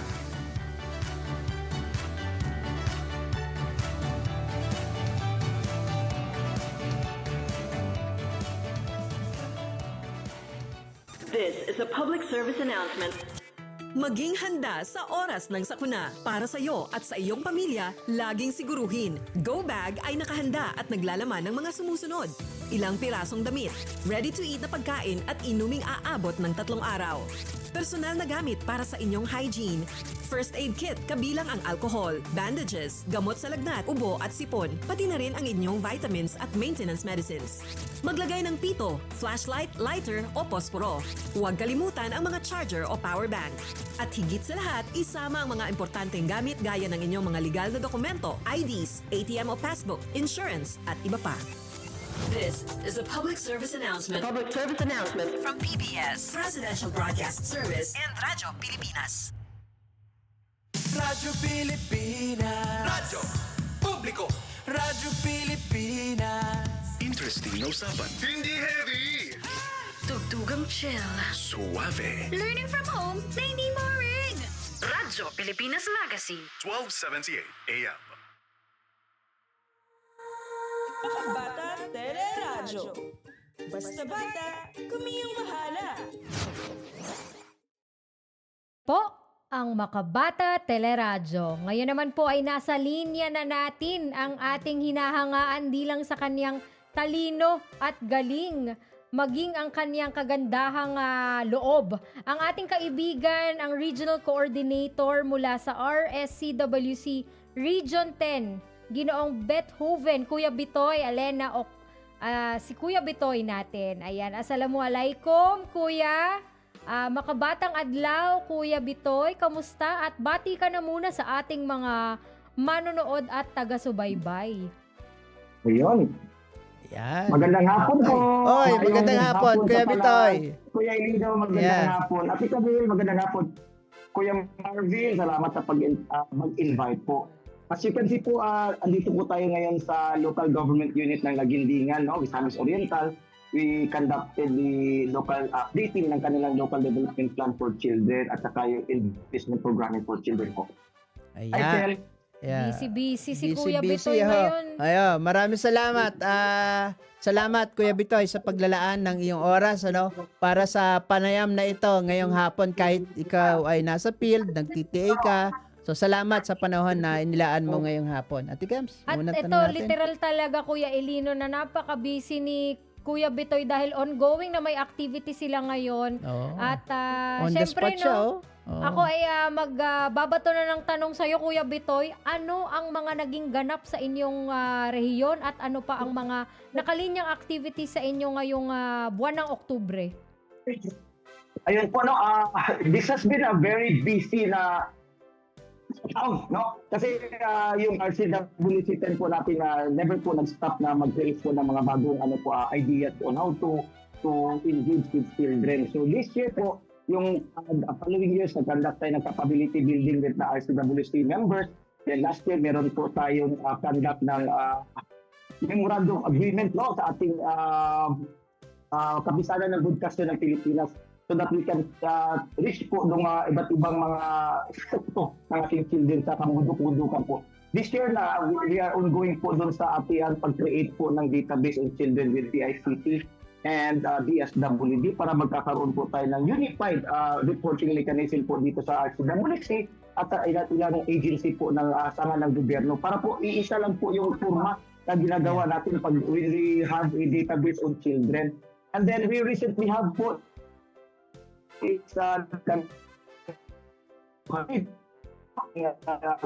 Regional Committee for the Welfare of Children. Aside sa ating RCPWG, nagkaroon po tayo ng Subcommittee on the Nature of Care. Ito po yung under the management of IGM kasi wala na po yung ICM natin here in Region 10 At saka napili po nila yung RCWC na magmaman po sa kanila. Given na nakita po nila yung work po ng trabaho natin with children, so it is na-conduct po ito nung third quarter meeting namin, pumirma po ng resolution yung mga members of the committee na i-adapt po natin yung nature of care. Para meron na po tayong isang sanga ng Regional Committee on the Welfare of Children natin na tutok talaga ang society na mga cases, para magbabigyan sila ng wastong at eksaktong intervention po sa mga bata natin. Kawawa naman po kasi yung naumpisa ng isang grupong ito na napakagaling po at hindi natin maipagpatuloy. And then nagkakaroon po natin ng various po na engagement ng mga LG natin through technical assistance ng local child protection policy nila. Kasi yung comprehensive emergency programming ng children natin at saka ito po nagkakandak tayo ng assessment at saka updating ng mga local development planning and investment programming for children po. Yun po Ate Camille. Ayan, salamat Kuya Bitoy, no? Kita mo naman sobrang dami talagang mga activity na kino-coordinate si Kuya Bitoy, no? Mula do sa mga activities na nabanggit niya ng Regional Committee for the Welfare of Children ng Region 10, mula doon sa pag-TTA, sa pag-update ng mga local development plans, yung paggawa ng database. No, importante yan Kuya Bitoy, no, yung database o yung maayos at pagsasagawa na masinop natin yung mga iba't ibang impormasyon or may translate natin into database as one of the core function ng RCWC. Siyempre bukod diyan Kuya Bitoy, balita namin naging abala rin kayo sa inyong paghahanda ngayon sa darating na National Children's Month ngayong November. Maaari mo ba kaming makwentuhan yan tungkol sa inyong aabangang events at mga activities dyan sa Region 10? Okay, totoo po yun Kuya Elino, no? Hindi po tayo pwedeng magpapetiks-petiks kasi yung mga bata natin napaka-active. With that, no, nagkakaroon tayo ng tatlong kick-off, no? Meron tayong regional level na kick-off. Dito tayo sa nakafocus tayo on children na yung mga abused children natin, no? So gagawa kami ng ibang way ng kick-off ngayon. Dati kasi meron tayong mga papanan. Ngayon nakafocus kami doon sa mga abused children, especially doon sa mga USAID at SIM, na ito po yung tema natin ngayon eh. So mabigyan sila na at least kakaunting time na makapag-enjoy po yung mga bata natin na nandito po sa mga facilities natin.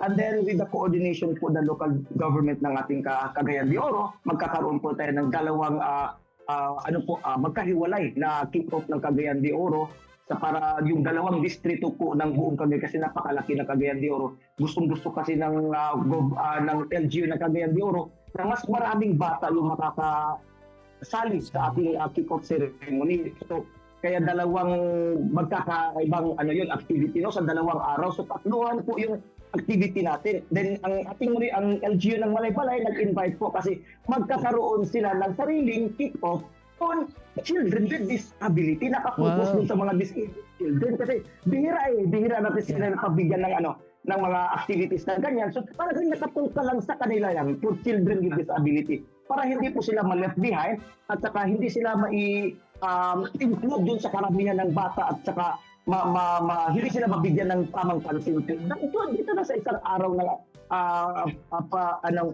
activity na po ng LGU ng Malaybalay po. So yun po yung mga activity natin.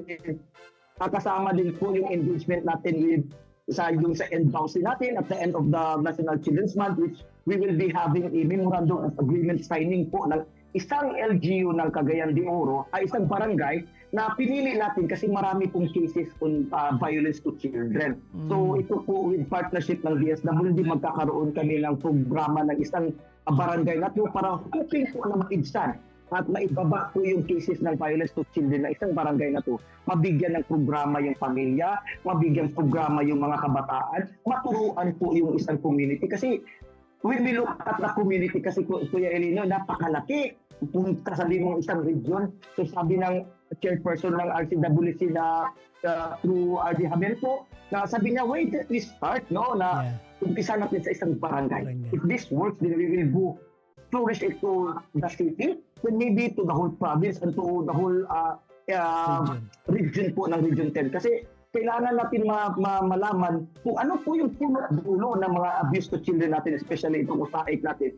Kung saan siya nagsisimula, kung paano natin i-address ito ng dahan-dahan, more in a personal manner. Hindi po yung parang trabaho lang natin, but into a personal manner na talagang kausapin natin yung pamilya doon po kung saan ito nag-umpisa po sa isang barangay na po. Yan, maraming salamat sa mga binahagi mo, Kuya Bitoy. Talaga nga na mga magaganda ang balita mo, no, sa mga activities ng Region 10. Ngayon naman, no, bago ka namin pakawalan, meron ka bang huling mensahe sa ating mga manonood at taga-subaybay gamit ang iyong local dialect? At syempre, shoutout na rin sa mga kasama mo dyan, mga gusto mong batiin, Kuya Bitoy? Ayun, no? I would like to say hi. Hi muna pala dito sa MSW Manlot. Mag-hi ka po. Kasi na-notice ko. Hello po. MSWD po ng Nagindingan ng Misamis Oriental po. Hi po Ayun dyan. Po, no? Yes po, Kuya Eli, no? Sige, sige, binati ko lang yung inyong mga participant dyan. Sige, go ahead, Sir Bitoy. Sige, Kuya Bitoy, go ahead. Ayun, ang hirap pala mag-Bisaya. Usa ako magbabay sa tanan, no? Ako lang ipaabot, no, sa ato ang mga kamatanunan din sa Region 10 nga. Kami sa Regional Council for the Welfare of Children at saka sa Council for the Welfare of Children ng National Office, kauban ang mga partners din sa Tibok Region na dili na kamubiyaan, no? Ani kami dili para maminaw kung unsa ang ato ang mga kinahanglan buhaton para sa atong kabatanunan.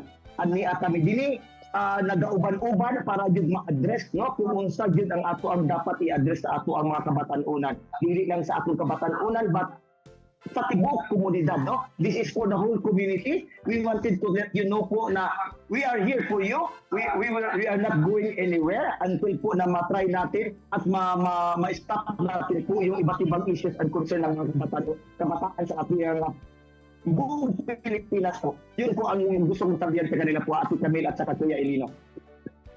Ayun, maraming salamat, Kuya Bitoy. At tiyak na maraming natutunan ng ating viewers at marami silang impormasyon na nakuha sa mga kaganapan sa Region 10. Lagi kayo mag-iingat dyan, Kuya Bitoy, at lalong-lalo na sa inyong mga libangan na pagbike sa bundok. Balita namin, may ka magbike sa bundok. At hanggang sa muling pagkikita, Kuya Bitoy, paalam! Paalam, Kuya Bitoy. Paalam. Ayan, no? Parigard kay Rachel, kay RD Hamen, sa mga participant nyo dyan. Bye-bye, paalam. Ayan po si Regional Coordinator Beethoven Alena ng RSCWC Region 10, si Kuya Bitoy. Makabatang salamat at huwag po kayong aalis. Commercial break lang po tayo. Magbabalik ang Makabata Teleradyo. Radyo Pilipinas. Radyo Publiko. Radyo Pilipinas. Sakto lang. Mabot. Hindi heavy. Grabe magsalita, no? Dire-diretso.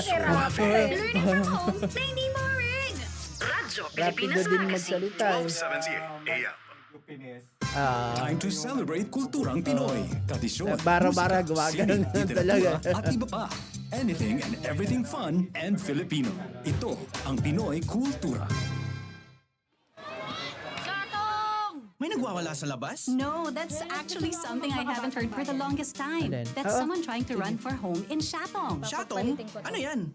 It's a Filipino game na nilalaro namin noon when gadgets and laptops weren't a thing yet. It's quite fun. Di nga, paano siya nilalaro? Well, Shatong is a Filipino traditional game that makes use of two rattan sticks. One long and the other short. The longer stick serves as the bat, while the shorter one serves as the hit. Like baseball, it has two teams. So there's a pitcher since parang video na baseball naman. siya? Walang pitcher though, kasi the one who will hit is the one who serves, and the other team will be Boxing scattered match? around the makeshift field, which normally would just be the street outside the house or a basketball court. But just like baseball made 3 marked bases that the hitter has to run through all the way to home base while shouting, Shatong! Yeah, shouting Shatong is a fun part, and it's what you just heard earlier. Parang gusto ko itry ang Shatong na yan ah. Tara, sali tayo sa kanila. Shatong! Boxing match. Namimiss niyo ba ang traditional games ng Pinoy? Relive and play them again with your children so they can experience what you did back then. Bond as a family with our much-loved Pinoy games. Yan ang Pinoy Kultura because our culture is cool. Radyo Pilipinas. Radyo Publiko. Radyo Pilipinas. Interesting na usapan. Hindi heavy. Tugtugang chill. Suave. Learning from home, Tiny Moring. Radyo Pilipinas Magazine. 1278 AM. Makabata Teleradyo. Basta bata, kami ang bahala. Bata Teleradyo. Ate Cam, so dumako naman tayo sa ating segment kung saan ating tatalakayin ang mga tunay na kwento tungkol sa isyo ng ating mga kabataan. Simulan po natin ang ating Makabata Bayan segment. Ate Cams, ano yung ating Makabata Bayan segment? Para naman po sa ating Makabatang Bayan segment, muli tayo maghahatid ng mahalagang ulat o report na ating natanggap mula sa Makabata Helpline 1383, ang tulay natin sa pagsusulong ng karapatan at proteksyon ng bawat bata. Ang ulat na ating tatalakayin at natanggap nitong buwan ng Agosto sa pamamagitan ng Makabata Helpline email. Paalala po sa ating mga tagapakinig at manonood, maaaring sensitibo po ang kaso na ito kaya't hinihingi namin ang inyong pag-unawa. Ang ulat ay nagmula sa isang concerned citizen na nagpahayag ng kanyang pangamba hinggil sa isang video na kumakalat sa isang social media platform. Ayon sa kanyang pahayag, ang naturang video ay nagpapakita ng isang di umano'y organisadong boxing match na kinasasangkutan ng mga kabataan. At ito ay in-upload at ipinagkalat ng isang blogger. Matapos matanggap ng Makabata Helpline 1383 ang ulat, ito ay agad na inirefer ng ating helpline officer sa Philippine National Police Anti-Cybercrime Group upang makapagsagawa ng kanilang investigasyon at maprotektahan ang mga kabataan sa nasabing video. Ayon sa ibinahaging feedback report ng kapulisan, nakasaad dito sa kanilang inirefer ang nasabing kaso sa Regional Anti-Cybercrime Group. Batay sa kanilang nakalap na impormasyon, napatunayang totoong naganap ang organisadong boxing match. Ngunit ito ay agad na itinigil matapos ang mga pagtuligsa na natanggap ng uploader ng nasabing video. Patuloy pa rin ang kanilang masusing pag-iimbestiga patungkol sa kaso upang maproteksyonan ang mga nasabing bata sa video. Paalala po sa lahat ng ating mga manonood at tagapakinig. Kung mayroon kayong mga nalalaman na ganitong sitwasyon o kung may mga katanungan ukol sa karapatan ng mga bata o anumang kaso na may kinalaman sa paglabag sa mga karapatan ng bata, maaari nyo pong i-report sa Makabata Helpline 1383. Gamit ang ating iba't ibang mga plataforma upang mabigyan ng proteksyon at masigurado ang kanilang mga seguridad at kaligtasan. Ang mabilis na koordinasyon at pagtugon sa kasong ito ay bahagi ng ating layunin na pangalagaan ang kapakanan ng bawat bata na nangangailangan ng proteksyon at suporta. Lubos po kaming nagpapasalamat sa ating mga partners, lalo tigit sa mga napakaaktibong mga kapulisan para sa kanilang agarang pagtugon sa mga ganitong kaso upang agad na mabigyan ng nararapat na aksyon. Ayan, Ate Cams, paalala natin itong sa ating Makabata Helpline 1383. Ito ay na-receive dun sa pamamagitan ng email. Yes. At again, paalala po natin sa ating mga nanonood at nakikinig ng ating programa sa Makabata Helpline ay patuloy po na tumatanggap ng mga ulat ang ating Makabata Helpline 1383, mga konsultasyon ukol sa karahasan, abuso, diskriminasyon, at pagpapabaya sa ating mga bata. Maaari po kayong tumawag sa 1383. Again, sa smart na number natin, 0919-354-1383. Sa Globe naman ay 0915-802-2375. Ulitin po natin, 0919-354-1383 sa Smart. Sa Globe ay 0915-802-2375. Pwede naman pong mag-chat sa Makabata Helpline 1383 Facebook. At may Instagram din po tayo na available. So, and then sa ating pong website sa CWC, meron po dong Makabata Helpline na logo, no? So i-click po niyo 'yon, automatic po 'yon, makakatawag po kayo doon. Sa ating mga taga NCR, mag-report po sa eGov Super App. Meron po diyan na sa DICT eGov. I-click nyo lang po yung child abuse at mako-connect na po kayo sa ating Makabata Helpline 1383. So again, patuloy po nating pangalagaan at protektahan ang ating mga bata.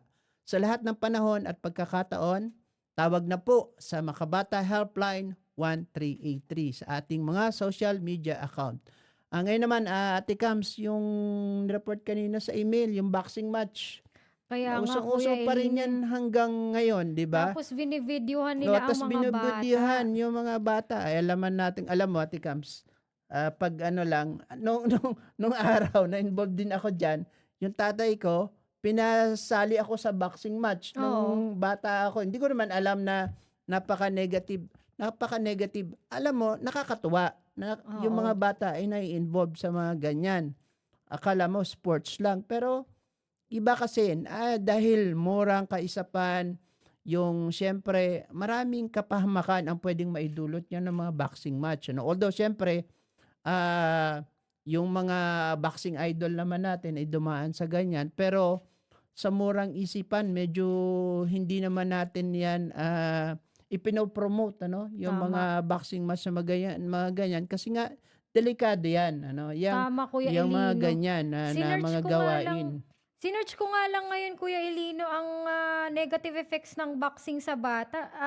At ito ang lumabas ay may high risk of repetitive head trauma leading to concussions and potentially chronic neurological conditions like Parkinson's disease and dementia. Although ito yung pinakamalala na pwedeng maging epekto, no? Pero at all times, kailangan isipin natin ang best interest ng mga bata. Yes. Kung gusto natin silang ma-indulge sa sports and active physical exercise, maaari natin silang i-enroll siguro or i-engage sa ibang klase ng sports. Wag naman yung may yung sakitan. boxing. Oo, yan. Tama. Alam mo kasi yan, Ate Cams, usong-uso yan sa mga probinsya. Yung mga piyesta, yung mga piyesta, Yes. yung ating mga lokal na pamalaan ay laging nagpapaboxing ng mga ganyan. Yes, Tayo at po ito kasi ay hindi natin binivideo pa. in-encourage yan. Yes. Oo, Kasi nga napakadelikado po niyan sa ating mga bata. So, sana po yung ating mga lokal na pamalaan, wag po sanang i-promote at tangkalikin pa yung mga boxing matches na yan na involve yung ating mga bata. Siguro po yung mga may edad na, yung mga youth natin, pwede na po siguro yon. May klase naman ng training na pinagdadaanan. Oo. Hindi ko po sinasabing napakasama niya, pero yon nga po, sa ating kasing pananaw, ay delikado yan talaga sa ating mga bata. Kaya hindi po natin nire-recommend na yung mga ganyang palaro, sabihin man nating palaro sa mga tuwing mga piyesta. Tama. At actually, napakaganda at malaman ng ating balitaktakan, Kuya Lino, no? Muli, pinaalalahanan namin ang lahat ng mga magulang, kabataan at komunidad. Huwag po tayong basta-basta sasali sa mga ganung sports. Tulad ng boxing, meron tayong ahensya na nagbibigay ng pahintulot upang magsagawa ng isang boxing match. Doon, sinisiguro na ang organizer ay lihitimo at may hinahawakang permit para magsagawa ng isang boxing match. Siguraduhin din natin ang ating proteksyon dahil kahit ang mga professional na boksingero ay gumagamit ng mga protective gears para mas maproteksyonan ang sarili sa di magandang maging impact ng mga malalakas na suntok kung ito ay direktang tatama sa ating ulo na makakaapekto sa utak ng kahit sino man, lalo na ang mga bata at kabataan. Kuya Lino, bigay daan muna tayo sa ating commercial break. Diyan lamang po kayo, magbabalik ang Makabata Teleradyo. Radyo Pilipinas. Radyo Publiko. Radyo Pilipinas. Interesting na usapan. Hindi heavy. Tugtugang chill. Suave. Learning from home na hindi boring. Radyo Pilipinas Magazine. 1278 AM. Time to celebrate kulturang Pinoy. Tradisyon, musika, sining, literatura at iba pa. Anything and everything fun and Filipino. Ito ang Pinoy Kultura.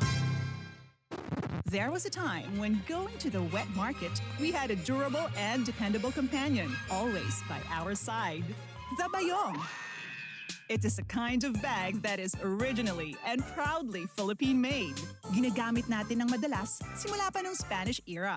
Our resourceful ancestors used dried leaves and wove them into bayong bags. Ang mga traditional bayong ay gawa sa buri leaves in the Visayas at pandan leaves naman sa Luzon. But these days, the materials used for making it vary from plastic to other organic materials. Ngayon, mukhang sikat na naman ang bayong bags, nationally and internationally. It was seen on New York Times Square billboards during the 2022 New York Fashion Week. Pero kahit naging sikat na fashion statement na ito, ang bayong, bit-bit pa rin lagi ng tita ko tuwing siya'y namamalengke. And why not? It's so convenient to use and an environmentally friendly alternative to plastic shopping bags. Kaya't siguruhing may bayong na nakatabi para sa mga pinamili. Yan ang Pinoy kultura because our culture is cool.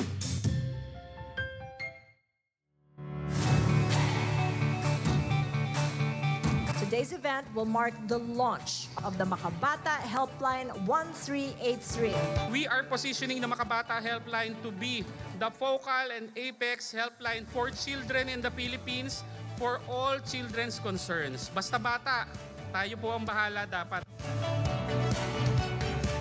Kudos for always providing the highest quality of service to the children and for primarily taking into consideration the best interests of our children.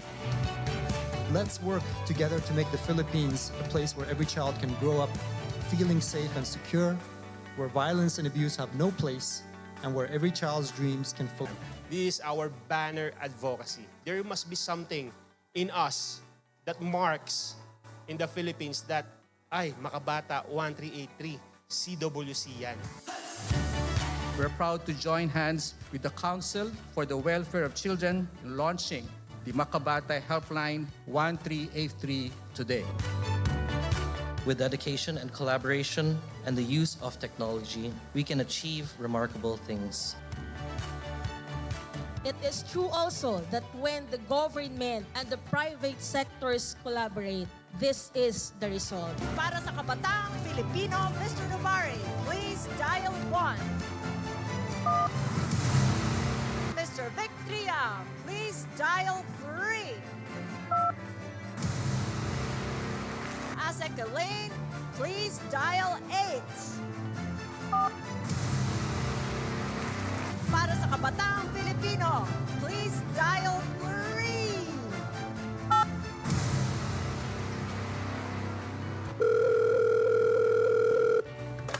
Isang makabatang araw, salamat sa pagtawag.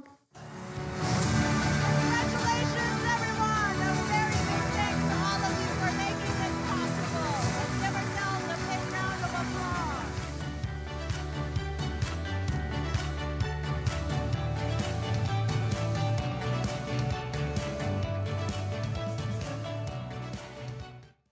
Radyo Pilipinas. Radyo Publiko. Radyo Pilipinas. Interesting na usapan. Hindi heavy. Tugtugang chill. Suave. Learning from home na hindi boring. Radyo Pilipinas Magazine. 1278 AM. Makabata Teleradyo. Basta bata, kami ang bahala. Nagbabalik ang Makabata Makabata Teleradyo.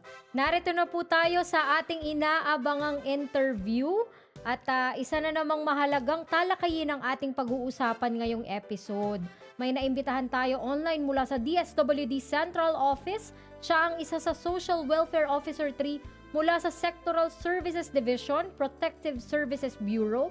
Ang napakaganda at napakabait. Let's all welcome Miss Jill Bernice Santa Ana o Ate Jill. Ayan, Ate Jill, kamusta? Makabatang araw po, Ate Jill. At kamusta po? Bati po muna kayo sa ating mga manonood at tagapakinig. Hello po. Magandang hapon po sa ating lahat. Ayan. Ayan, mukhang mahihayin si Ate Jill. Maraming salamat po sa paglaan ng inyong oras para dito sa panayam na to, Ate Jill. At hindi na namin patatagalin. Ang una naming tanong, ano po ba ang DSWD Protective Services Bureau? Ano po ang inyong mandato?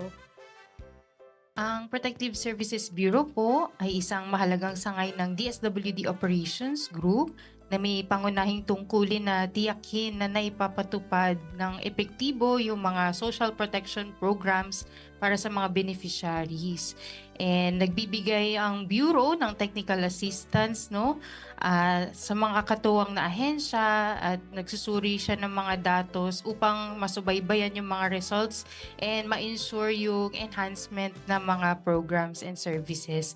And sa pamamagitan ng malapit na pakikipagtulungan sa mga DSWD field offices, mga NGOs at other stakeholders, ayan, ginagampanan ng PSB ang isang critical na papel upang mapabuti yung kalidad ng buhay ng ating mga kababayan, kasabay ng pagpapatupad ng misyon ng DSWD na of course ma-improve yung quality of life ng ating pinaka-vulnerable na sektor ng lipunan.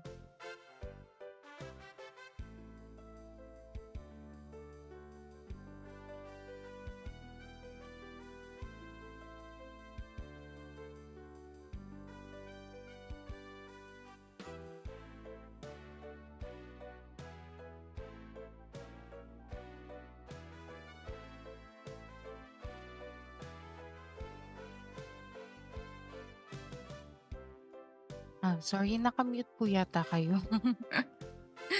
Nawala ba? Opo. Ayan. Mukhang nawala. Sorry, Ate Jill, Opo. Ako, sige. Doon sa pangalawang katanungan, Ate Jill, maaari po ba kayong magbahagi ng kaalaman sa usaping child marriage? May batas na po ba para mapigilan or ma-address itong child marriage sa Pilipinas? Apo. Ang Republic Act No. 11596 or an act prohibiting the practice of child marriage and imposing penalties for violations thereof ay naipasa noong January 6, 2022. Ito po ay naging effective noong January 22, 2022, 15 days matapos ang publication nito sa Official Gazette. So, itong batas na ito ay isang criminal law na hindi naglalayo na parusahan yung mga bata, At ito pong batas na to, meron po siyang transitory period na 1 year. So, pagkapasa po nung batas, yung Section 4, kung saan nakalagay po yung unlawful acts po natin, hindi po siya effective for 1 year para po maka-adjust yung ating mga Muslim brothers and sisters and those from the indigenous peoples po, And ito pong child marriage ay isang uri ng child abuse, Ito po ay napapanahon at isa pong laganap na issue kung saan sa pilitang ipinapakasal ang mga bata dahil po sa kanilang economic circumstances at merong expectation na sila po ay sumunod sa cultural norms. And ayon po sa longitudinal cohort study on the Filipino child, merong 3 uri ng child marriage.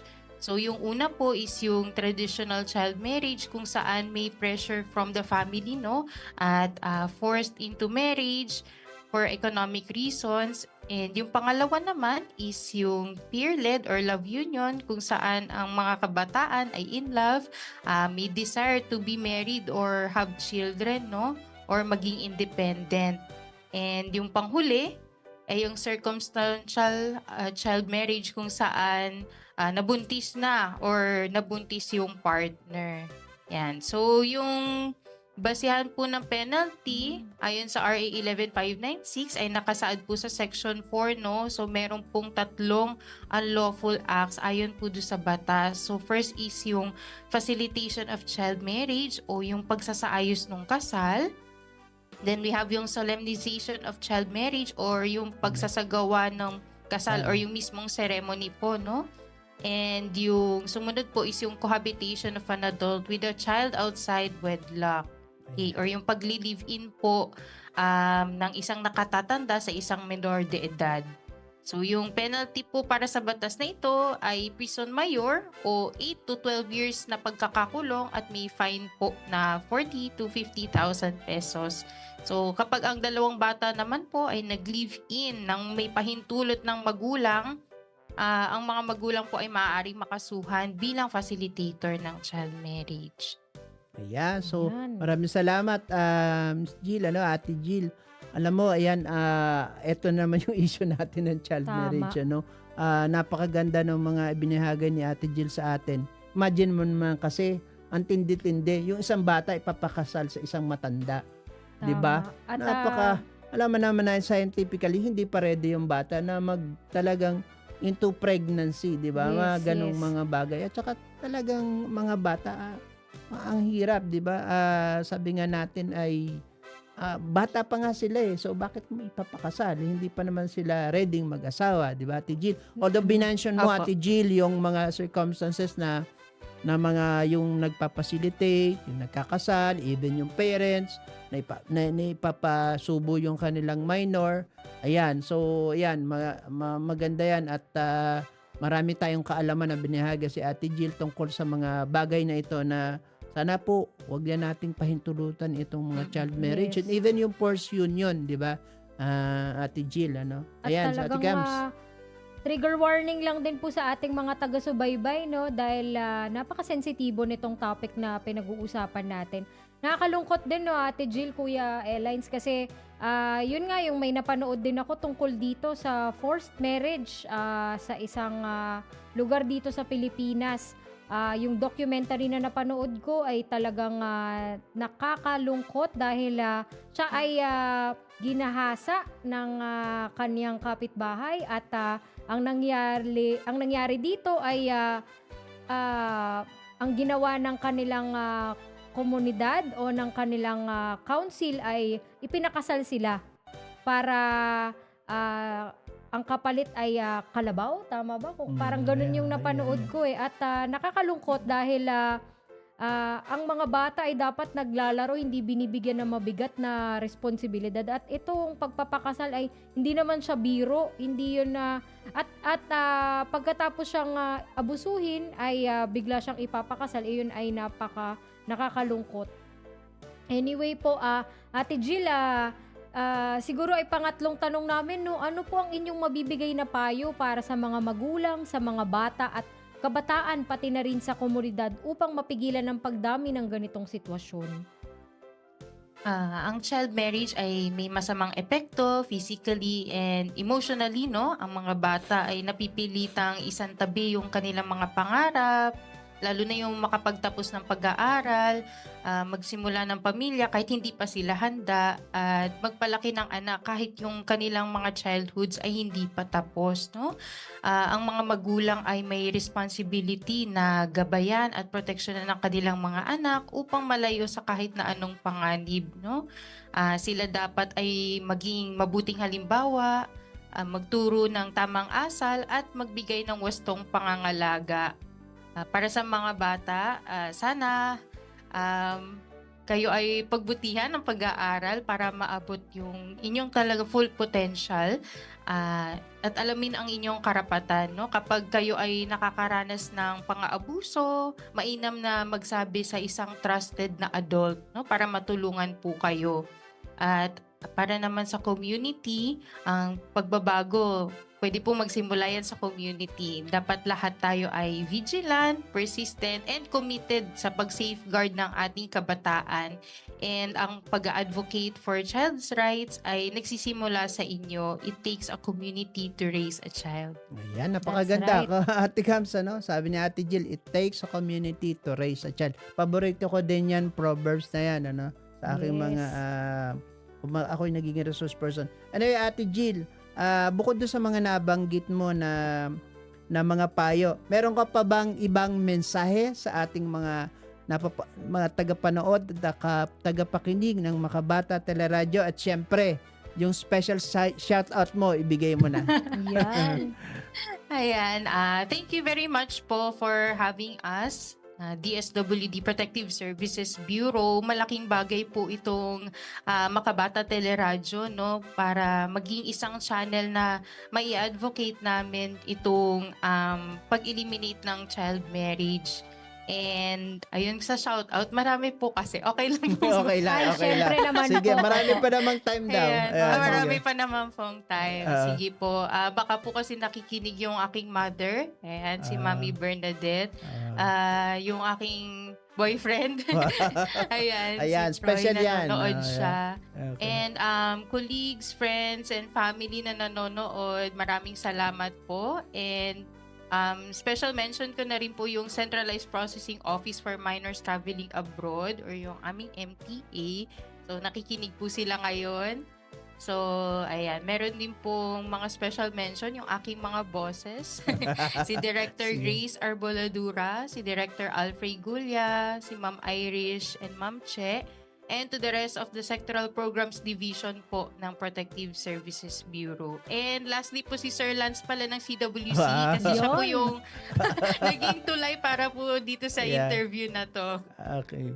Ayan, makabatang pasasalamat po, Ate Jill. Tiyak na maraming natutunan ng ating viewers sa maikling panahon ng ating pag-uusap, no? At napakahalaga rin ng inyong mga naipayo at naibahaging kaalaman sa usapin ng child marriage. Magtulungan tayo para lubos na mapigilan natin ang ganitong pangyayari ng ating mga kabataan at mga bata.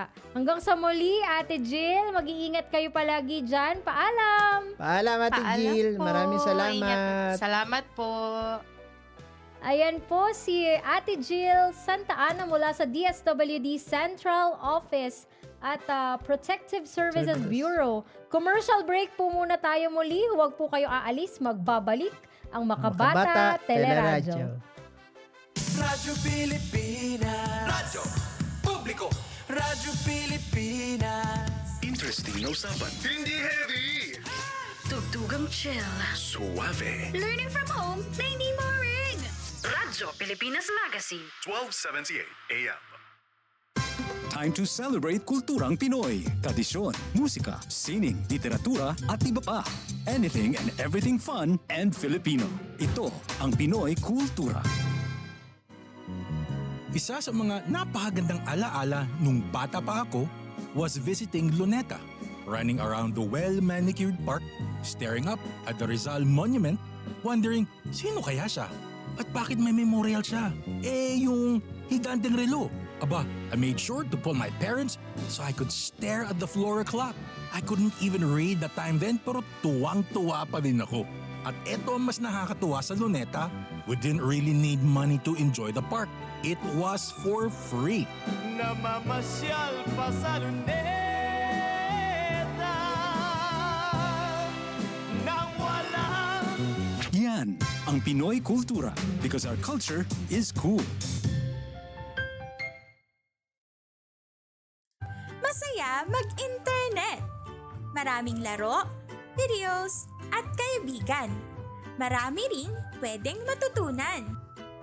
Pero tandaan natin na hindi lahat ng nasa internet ay tama o totoo. Maaari kang makaranas ng pananamantala, pang-aabusong emosyonal, at online sexual abuse or exploitation of children o OSAEC. Bukod dito, maaari ka ring makaranas ng pagpapabaya, diskriminasyon, child labor o pagtatrabaho ng delikado at bawal sa bata sa ating komunidad, paaralan at maging sa tahanan. Mahalagang malaman at maintindihan natin ang ating mga karapatan bilang mga bata. Bawat bata ay may karapatan na hindi dapat nilalabag at binabaliwala. Mahalagang malaman natin ang mga dapat gawin kapag nilabag ang ating mga karapatan. I-report o isumbong ang mga paglabag sa pamamagitan ng pagtawag sa Makabata Helpline 1383.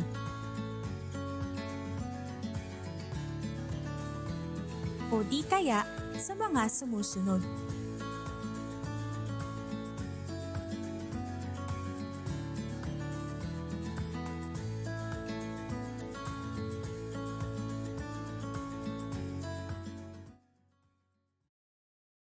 Radyo Pilipinas. Radyo Publiko.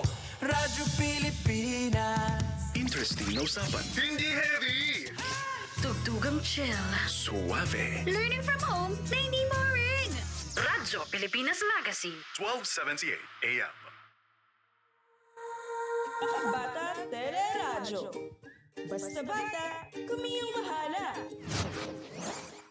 Makabatang pagbabalik sa Makabata Teleradyo. Ito na po uli ang ating shoutout segment sa ating FB live stream. So yurin lamang po natin ang mga nag-add ng mga kanilang comments. Si Seth Mercado, ayan, Nelly Galinato, at Annie Reyes Macaranas, Ariza, Dan Mangampo, Rosamay Cesar Cabigon. Ayan. At syempre, binabati natin, no? Ako nang magbasa nito, Kuya Elino. Sige. Ang Office of the Executive Director, ang Deputy Executive Director, sila D.E.D. Che, ang Monitoring and Evaluation Division, sa PAYO, LID, PPRD, MISU, AFD, PMO, ang Makabata Helpline 1383. Ingat po kayo dyan sa Subic, sa CWC Utility at Security. At happy birthday uli kay Kuya Julius. Happy birthday, Kuya Julius. Get well sa mga anak namin dito sa CWC. Si Dylan na anak ni Ate Gren at kay Malia na anak ni Kuya Marvin. Get well soon, mga anak. At ayan po, no, ako ang babatiin ko lamang ang aking asawa, si Jeff. At ang mama ko, sila ay talagang mga avid supporters ng Makabata Teleradyo. At ang mga kamag-anak ko sa Dinalungan, Aurora. At ang aking kuya na nagtitake ng board exams ngayon. Sana ay makapasa naman. Yes, ano? yes. Kayang-kaya yan, kuya. Yes, ang yes. aking kapatid, si Jovic, at ang bunso kong, ang aking pamangkin na tinuturing na naming bunso, si DM. Ayan, ikaw naman, Kuya Elino. Yan, shout out po again sa ating mga nakikinig at taga-subaybay natin, ano? Dumami, ano, Ate Kams, ano? Yes. Dumami sila. And of course, sa aking family, sa aking mga anak, ano, sa aking mga kapatid, no, shout out sa ating mga taga UNICEF, no, syempre sa ating Social Watch Philippines, kila Ma'am Jack, naka-meeting natin kanina para sa preparation ng CBET. And of course, eto po, Ate Kams, meron pa ba tayong sa shoutout? Magpapaalam na tayo. Ay, syempre, binabati natin ang ating Yusek, si Yusek Angelo M. Tapales. Of course, si Yusek Talagang Jello. back-to-back talaga ang meetings ni Edie Jello, ni Kuya Jello. At kung nasan ka man, Kuya Jello, ingat. Ayan, And miss ka na namin dito sa Teleradyo. Opo, ayan, Kuya Jello. So, ayan, with that, Ate Kams. Kami po ay lubos na nagpapasalamat sa inyong suporta at pagmamahal sa amin at sa bawat batang Pilipino. Susulitin ko na, ayan, ay hindi, tapos na ang pag-shoutout. Magkikita po tayo muli sa susunod na episode ng Makabata Teleradyo dito lamang sa Radio Magazine 1278 kHz kung saan hatid namin ay mga datos, talakayan at impormasyong makabata para sa bata. Sa ngalan po ni Yusek Angelo M. Tapales o Kuya Jello, muli ako po si Ate Kams. At ako naman po, si Kuya Lino.